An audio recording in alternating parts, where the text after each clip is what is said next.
प्रोनेसिस investor academy के इस brand new video में आप सभी का बहुत बहुत स्वागत है। HDFC डिफेंस फंड का अगर आप जून से लास्ट ईयर के जून से अभी तक का रिटर्न देखेंगे, दैट इज़ अबाउट 1 ईयर का रिटर्न, तो 130% का रिटर्न है।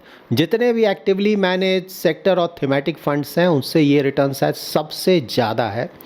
और उससे भी बड़ी बात यह है कि इस रिटर्न को देखकर काफ़ी सारे इन्वेस्टर्स ने अपना इन्वेस्टमेंट यहाँ पे किया है। इन्वेस्टमेंट इतना ज़्यादा हो रहा था कि फ़ंड को लमसम लेना बंद करना पड़ा। और ऑफ कोर्स जब भी कोई भी फंड इतना ज़्यादा पॉपुलर होता है, जो दूसरे म्यूचुअल फंड कंपनीज़ हैं वो भी इस थीम से रिलेटेड न्यू फंड्स लाएंगे। ऑलरेडी आना स्टार्ट हो चुका है। कुछ और समय में आप देखेंगे कुछ और भी नए फंड्स इस थीम से रिलेटेड आने वाले हैं। तो इस समय ये जानना ज़रूरी है कि एज अ रिटेल इन्वेस्टर्स क्या हमें इस तरह के थीमेटिक फंड्स में अपना इन्वेस्टमेंट करना चाहिए।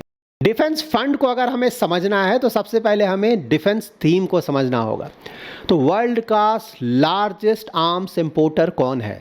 वो है इंडिया। सबसे ज़्यादा हम डिफेंस इक्विपमेंट्स का इंपोर्ट करते हैं वर्ल्ड में, सबसे ज़्यादा। तो आप समझ सकते हैं हमारा रिक्वायरमेंट कितना ज़्यादा है। और अनफॉर्चुनेटली इंडिया ज़्यादातर जो है वो इंपोर्ट ही करता है। इंडिया में ना बहुत ज़्यादा प्रोडक्शन या मैन्युफैक्चरिंग नहीं होता है। तो गवर्नमेंट जो है उस चीज़ को हम चेंज कर रही है ना। मेक इन इंडिया हो रहा है, कैपिटल एक्सपेंडिचर बहुत ज़्यादा हो रहा है। इनफैक्ट ये जो इंटरिम बजट आया था मोदी गवर्नमेंट का, उसमें 1.72 लाख करोड़ का कैपिटल एक्सपेंडिचर रखा गया है डिफेंस के लिए। तो ऑफकोर्स अभी भी उससे बहुत सारे इंपोर्ट्स होंगे क्योंकि इंडिया में अभी भी सब कुछ नहीं बन रहा है, लेकिन हाँ उसका एक बड़ा हिस्सा अब इंडियन कंपनीज़ को ही मिलेगा। तो इसीलिए आप देख रहे हैं ना, डिफेंस सेक्टर की जो कंपनीज़ हैं उनका परफॉर्मेंस बहुत इंप्रूव हुआ है पहले से। ऑर्डर बुक बहुत ज़्यादा है और वही रिफ्लेक्ट हो रहा है उनके स्टॉक प्राइसेस में। अब अगर आप इंडिविजुअल स्टॉक का प्राइस भी देखेंगे तो बहुत तेज़ी से ऊपर गया है पिछले कुछ समय से। और इसीलिए नेचुरली डिफेंस फंड का ही परफॉर्मेंस अच्छा चल रहा है। डिफेंस थीम का अगर आप फ्यूचर पोटेंशियल देखें तो बहुत अच्छा लग रहा है क्योंकि गवर्नमेंट की तरफ से वहाँ टेलविंड आ रहा है ना, सपोर्ट आ रहा है। इसीलिए ज़्यादातर स्टॉक्स का परफॉर्मेंस अच्छा है। तो देखिए यहाँ पे आपको ये ध्यान में रखना है कि जियोपॉलिटिकल टेंशन्स बहुत चल रहे हैं वर्ल्ड में, कई जगह प्रॉब्लम्स चल रहे हैं। और प्लस इंडिया के सामने चाइना और पाकिस्तान दोनों है। 2 front war, you never know, future में इस तरह का प्रॉब्लम हमें झेलना पड़ सकता है। इसीलिए इंडिया, और प्लस हम सुपर पावर बनना चाहते हैं, तो वहाँ भी हमारा जो डिफेंसेस है वो स्ट्रांग होना चाहिए। तो ऐसा नहीं कि कुछ सालों का इवेंट है, ये कई सालों तक हमारा जो डिफेंस पे जो खर्च है वो लगातार बढ़ता रहेगा और काफ़ी ज़्यादा होगा। और मेक इन इंडिया के कारण उसका एक बड़ा हिस्सा इंडिया की जो कंपनीज़ हैं वहाँ पे आएगा। तो yes, business potential wise yes, ऐसा लगता है कि डिफेंस एज अ थीम कई सालों तक काफ़ी अच्छा करेगा। ये है सौरभ जी का क्वेरी, ये जानना चाहते हैं डिफेंस इंडेक्स फंड के बारे में। तो देखिए ये है Nifty India defence index fund. तो जो भी defence related index fund launch होगा या फिर हो रहा है वो इसी इंडेक्स को फॉलो करेगा। सेम स्टॉक्स होंगे उस इंडेक्स में। पी रेशियो देखिए, इससे आपको वैल्यूएशन पता चलता है 59 के आसपास। वैल्यूएशन बहुत बहुत ज़्यादा है ज़्यादातर स्टॉक्स का। प्राइस टू बुक देखिए 16 के आसपास। सेक्टर्स है कैपिटल गुड्स और केमिकल्स। तो कैपिटल गुड्स में ही मोस्टली ये डिफेंस सेक्टर की कंपनीज आएंगी। तो देखिए जो भी सेक्टर या थीमेटिक फंड होता है वो अपने टोटल एसेट का एटलीस्ट 80% उस पर्टिकुलर सेक्टर या थीम के स्टॉक्स में अपना इन्वेस्टमेंट करेगा। तो यहाँ पे अगर आप स्टॉक्स देखिए कितना ज़्यादा कॉन्सेंट्रेटेड पोर्टफोलियो है। HAL देखिए 22% के आसपास, BEL 21% के आसपास। इन दोनों में ही 42% का एक्सपोजर आपको मिल जा रहा है। तो अगर इन स्टॉक्स में किसी भी तरह का कोई प्रॉब्लम हुआ तो ऑफकोर्स ये पूरा का पूरा फंड ही बुरी तरह से हिट होगा। सोलर इंडस्ट्रीज 14%, बहुत ज़्यादा कॉन्सेंट्रेटेड पोर्टफोलियो। जो टॉप होल्डिंग्स है ना वहीं पे ज़्यादातर इन्वेस्टमेंट है, क्योंकि फिलहाल अगर देखिए सेक्टर में तो ज़्यादा स्टॉक्स है ही नहीं, तो मजबूरी भी है, यहीं पे आपको ज़्यादातर एक्सपोजर लेना होगा। अभी हमने डिफेंस थीम से रिलेटेड जो भी डिटेल चेक किया उससे क्या पता चलता है? देखिए एज अ थीम ये बहुत अच्छा है। फ्यूचर में कई सालों तक ऐसा लगता है कि ये थीम प्ले आउट करेगा और इसमें से जो भी अच्छे क्वालिटी की कंपनीज हैं उम्मीद है कि उनका परफॉर्मेंस भी अच्छा रहेगा। तो यहाँ पर देखिए प्रॉब्लम क्या आ सकता है। नंबर 1 प्रॉब्लम, ये जो भी ग्रोथ आ रहा है ना, गवर्नमेंट का जो कैपिटल एक्सपेंडिचर लेड ग्रोथ है वहाँ से आ रहा है। तो अगर फ्यूचर में गवर्नमेंट के पॉलिसीज़ में कुछ चेंजेस आते हैं ना डिफेंस में इतना खर्च हम नहीं करेंगे, यू नेवर नो फ्यूचर में क्या होगा। तो अगर उस तरह का कुछ होता है तो वो बहुत बड़ा प्रॉब्लम होगा इस सेक्टर की कंपनीज या थीम की कंपनीज के लिए। उसके बाद दूसरा प्रॉब्लम फिलहाल क्या है, वैल्यूएशन बहुत ज़्यादा है। आपने देखा 59 के आसपास। इंडिविजुअल स्टॉक्स का अगर आप देखेंगे था तो कुछ स्टॉक्स का 100 से भी ज़्यादा है पी रेशियो।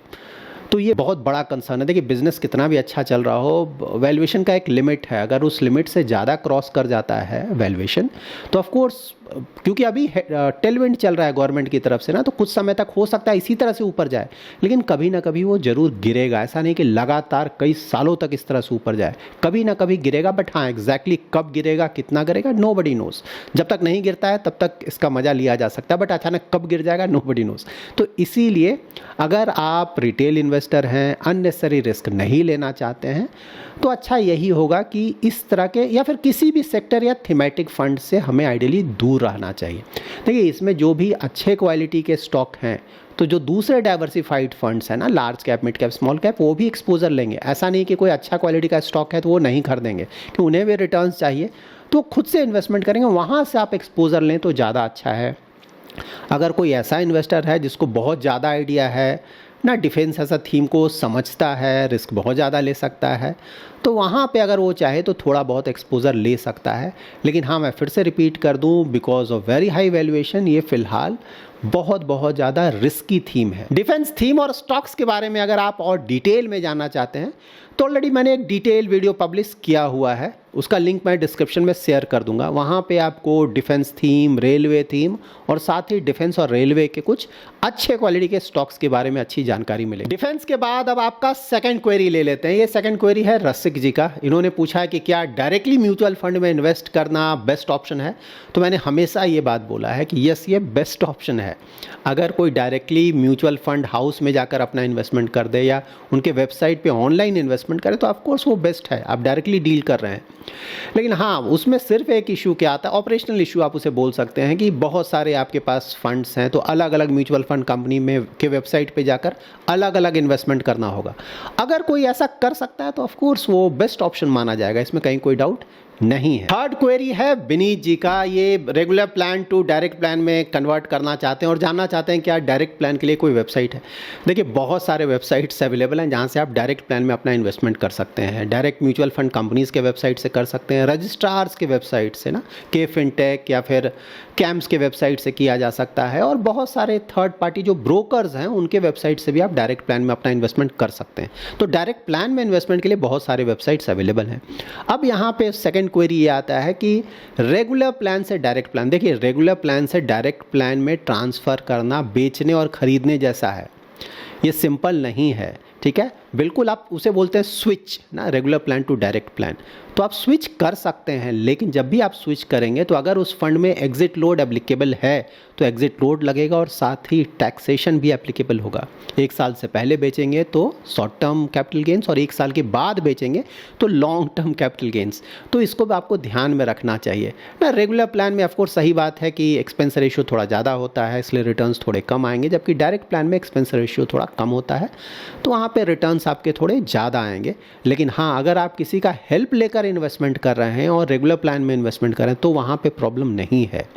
लेकिन हाँ, अगर आप खुद से अपना इन्वेस्टमेंट कर रहे हैं, किसी का हेल्प नहीं ले रहे हैं, तब तो आपको हमेशा ही डायरेक्ट प्लान में अपना इन्वेस्टमेंट करना चाहिए। अगर आपका वेरी लॉन्ग टर्म का इन्वेस्टमेंट होराइजन है, कई सालों तक आप इन्वेस्टमेंट कंटिन्यू करना चाहते हैं, खुद से अपना इन्वेस्टमेंट करते हैं, म्यूचुअल फंड्स का आइडिया है, तो उन केस में हमें स्विच कर लेना चाहिए। बट हाँ, टैक्सेशन और एग्जिट लोड का ध्यान रखकर। नेक्स्ट क्वेश्चन है सरोज जी का। इनका क्वेरी है मेरे और एक्सिस के इक्विटी फंड्स के बारे में। आप लोगों को भी पता होगा मोस्टली क्या हो रहा है इन फंड्स के साथ। देखिए सरोज जी, आपकी बात बिल्कुल भी सही है। कुछ समय पहले ना इन दोनों म्यूचुअल फंड के इक्विटी फंड्स का जो परफॉर्मेंस था बहुत अच्छा था। उस परफॉर्मेंस को देखकर बहुत सारे इन्वेस्टर्स ने अपना यहाँ पे इन्वेस्टमेंट किया, बट अनफॉर्चुनेटली ऑलमोस्ट 2 ईयर्स या उससे भी थोड़ा ज़्यादा इनका परफॉर्मेंस नहीं आया है, मेरे के भी इक्विटी फंड्स का और एक्सिस के इक्विटी फंड्स का। तो यहाँ पे हमें क्या करना चाहिए ऐसा इन्वेस्टर? देखिए मैं ट्राई करूँगा, एक्सिस का तो मैंने पहले भी डिटेल वीडियो पब्लिश किया हुआ, मैं ट्राई करूँगा कि एक्सिस से और मेरे पे एक डिटेल वीडियो पब्लिश करूँ, सारे फंड्स को कवर करूँ और डिटेल में बताऊँ कि क्या हो रहा है, क्या कर सकते हैं। बट हाँ, यहाँ पे ये जान लें कि मैंने हमेशा ये मेंटेन किया है ना कि ग्रोथ स्टाइल ऑफ इन्वेस्टिंग को ये फॉलो करते हैं और अगर अच्छे क्वालिटी के स्टॉक्स में इन्वेस्टमेंट है तो ये ग्रोथ स्टाइल वाले स्टॉक्स भी वापस आएंगे, ऐसा नहीं है कि वापस नहीं आएगा। सिक्लिकल है, कभी वैल्यू अच्छा करता है, कभी ग्रोथ अच्छा करता है। तो जब इंटरेस्ट रेट कट होने लगेंगे या फिर मार्केट को लगेगा कि कट होने वाले, इंडिया में नहीं, यूएस की बात बोल रहा हूँ, वहाँ से सिग्नल लेना है, जो कि लगता है कि इस साल के अंत तक होना चाहिए, तो उस समय आप देखेंगे कि इंडिया में भी जो ग्रोथ स्टॉक्स हैं अच्छे क्वालिटी के, वहाँ पे परफॉर्मेंस वापस आएगा। तो देखिए, अगर किसी ने ऑलरेडी बेच दिया है या फिर बेचने का डिसाइड कर लिया तो वो तो डिसीजन आपका है, क्योंकि आपका पैसा आपको डिसाइड करना होगा। लेकिन हाँ, अगर कोई चाहता है थोड़ा टाइम देने का, तो आइडियली इस साल के अंत तक या एट मैक्स नेक्स्ट ईयर के फर्स्ट क्वार्टर तक का टाइम दिया जा सकता है, एट मैक्स। अगर वहाँ भी परफॉर्मेंस नहीं आता है तब तो बिल्कुल आप कॉल लें कि इन फंड्स के साथ आपको क्या करना है। So that's it in this video. अगर आपका भी कोई इन्वेस्टमेंट रिलेटेड क्वेरी है तो कमेंट में आप मेंशन कर सकते हैं। मे बी नेक्स्ट वीक जब हम इससे रिलेटेड कोई वीडियो बनाएंगे, कमेंट के रिलेटेड वीडियो, तो आपके कमेंट्स को मैं ट्राई करूंगा पिक करने का। अगर ऐसा कमेंट है जो कि ज़्यादातर लोगों के लिए हेल्पफुल हो सकता है तो मैं ट्राई करूंगा उस कमेंट को आंसर करने का। Thanks lot for watching.